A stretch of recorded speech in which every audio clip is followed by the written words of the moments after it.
ഇവർക്ക് നമസ്കാരം. ഏറ്റവും ഇമ്പോർട്ടൻ്റ് ആയിട്ടുള്ള ഒരു ഡേറ്റയാണ് നിങ്ങളോട്ട് എത്തിക്കാൻ പോകുന്നത്. 2024 കീം എൻട്രൻസ് എക്സാമിനുള്ള ആപ്ലിക്കേഷൻ ഫോം ഇന്നു മുതൽ നിങ്ങൾക്ക് കൊടുത്തു തുടങ്ങാം. ഏപ്രിൽ 17 വരെയാണ് ഇപ്പോഴത്തെ ഡേറ്റ് എന്ന് പറഞ്ഞാൽ മാർച്ച് 27 തൊട്ട് ഏപ്രിൽ 17 വൈകിട്ട് 5 മണി വരെ. ഓക്കെ, അപ്പോൾ ഏകദേശം ഒരു 20 ഡേയ്സ്, സാധാരണ 30 ഡേയ്സ് അല്ലെങ്കിൽ ഒരു 28 ഡേയ്സ് ഒക്കെ വരുന്നതാണ്.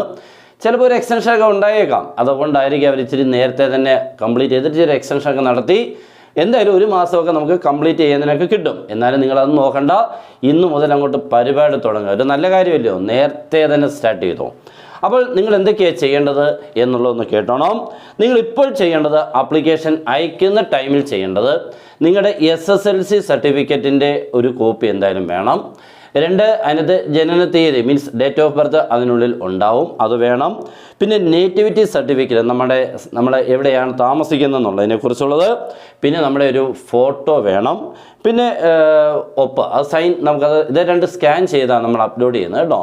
നെക്സ്റ്റ് നമ്മുടെ പൈസയും വേണം, ഫീസ്.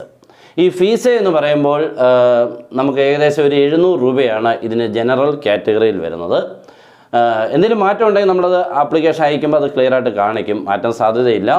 പിന്നെ ആർക്കിടെക്റ്റിന് മാത്രമായിട്ട് മീൻസ് അത് ചെയ്യുന്നവർക്കുണ്ടെങ്കിൽ അതിന് സെപ്പറേറ്റ് ആയിട്ട് ഫീസ് ഉണ്ട് 500 രൂപ. അപ്പോൾ ഇത് രണ്ടും കൂടി ചേരുമ്പോൾ 7 5 12 1200 രൂപ അടയ്ക്കേണ്ട. രണ്ടും കൂടി ചെയ്യുന്നവർക്ക് 900 രൂപയുള്ളൂ. ഓക്കെ, 2 എക്സാംസ് കൂടി എഴുതുന്നതിന് 900 രൂപ. ഇനി ഇത് നമുക്ക് ചിലയിടത്ത് ഷെഡ്യൂൾ കാസ്റ്റ് SC STക്ക് ചെറിയ ചേഞ്ചസുകളുണ്ട് ഫീസിനുള്ളിൽ. അപ്പോൾ അതൊക്കെ അതിനുള്ളിൽ നോക്കുമ്പോൾ നമുക്ക് ആപ്ലിക്കേഷൻ അയക്കുമ്പോൾ അവിടെ വരികയും ചെയ്യും. ഓക്കെ, പിന്നെ നിങ്ങൾ നമ്മുടെ വിദ്യാഭ്യാസ യോഗ്യതയുടെയൊക്കെ മീൻസ് ക്വാളിഫിക്കേഷൻസൊക്കെ പിന്നെ മതി. അത് നമുക്ക് ഏകദേശം കൊടുക്കേണ്ടത് 24 മീൻസ് ഏപ്രിൽ 24 വരെ നമുക്ക് അത് അപ്പോഴത്തേക്ക് അയച്ചാൽ മതി. അല്ലാതെ ഉടനെ ഇതൊന്നും വേണ്ട. ഇപ്പം നമുക്ക് വേണ്ടത് ആദ്യം ഞാൻ പറഞ്ഞത്. മറ്റുള്ള അനുബന്ധ രേഖകളൊക്കെ ഏപ്രിൽ 24 5 മണി വരെയുണ്ട്. അതെല്ലാം നമുക്ക് ചെറിയ ചെറിയ ചേഞ്ചസുകളൊക്കെ വരും. ഓക്കെ, പിന്നെ ഇതെല്ലാം നമ്മൾ ആപ്ലിക്കേഷൻ എല്ലാം അയച്ച ശേഷം നമുക്ക് അതിൻ്റെ ഒരു കോപ്പി എടുത്ത് വെച്ചേക്കണം. അക്നോളജ്മെൻ്റായിട്ട് നമുക്ക് കോപ്പി എടുത്ത് നമ്മുടെ സൂക്ഷിച്ചേക്കണം. അപ്പോൾ പിന്നെ നമുക്ക് നമ്മുടെ പോർട്ടലിൽ കയറി നമുക്ക് എല്ലാ കാര്യങ്ങളും നമുക്ക് സെർച്ച് ചെയ്യാൻ പറ്റും.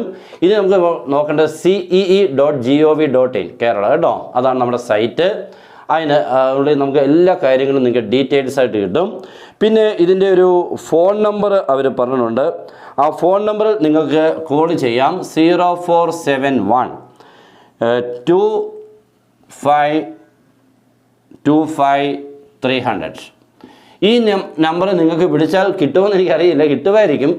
ഇച്ചിരി ട്രൈ ചെയ്താൽ കിട്ടും. അപ്പോൾ നിങ്ങൾക്ക് ഡീറ്റെയിൽസ് വേണമെങ്കിൽ അവിടെ കിട്ടും.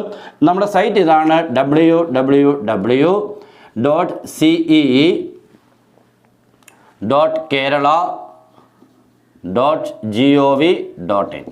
ഈ സൈറ്റാണ് നമ്മൾ ഒഫീഷ്യൽ സൈറ്റ്. ഇതിന് ആപ്ലിക്കേഷൻ കാര്യങ്ങളെല്ലാം. പിന്നെ നിങ്ങൾ എപ്പോഴും ഇതിനുള്ളിൽ കയറി വേണം നിങ്ങളുടെ കാര്യങ്ങളെല്ലാം, അഡ്മിറ്റ് കാർഡും ഒക്കെ നിങ്ങൾക്ക് കളക്ട് ചെയ്യാൻ വേണ്ടി ഇതിനുള്ളിലായിരിക്കണം വരേണ്ടത്. അപ്പോൾ ഇത്രയൊക്കെയുള്ള കാര്യങ്ങൾ കേട്ടോ.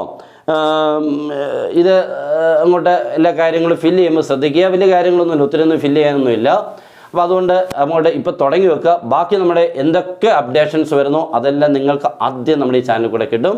എല്ലാവരും മാക്സിമം നമ്മളുടെ ചാനൽ ഫോളോ ചെയ്യുക, മാക്സിമം ആൾക്കാരിലോട്ട് ഷെയർ ചെയ്യുക. ആദ്യം എല്ലാ കാര്യങ്ങളും ഉറപ്പോടുള്ള കാര്യങ്ങൾ ക്ലിയറായിട്ട് ഇതിൽ കൂടെ കിട്ടുകയും ചെയ്യും. ഓക്കെ, അപ്പോൾ എല്ലാവർക്കും ബെസ്റ്റ് വിഷസ്, ഗുഡ് ബൈ.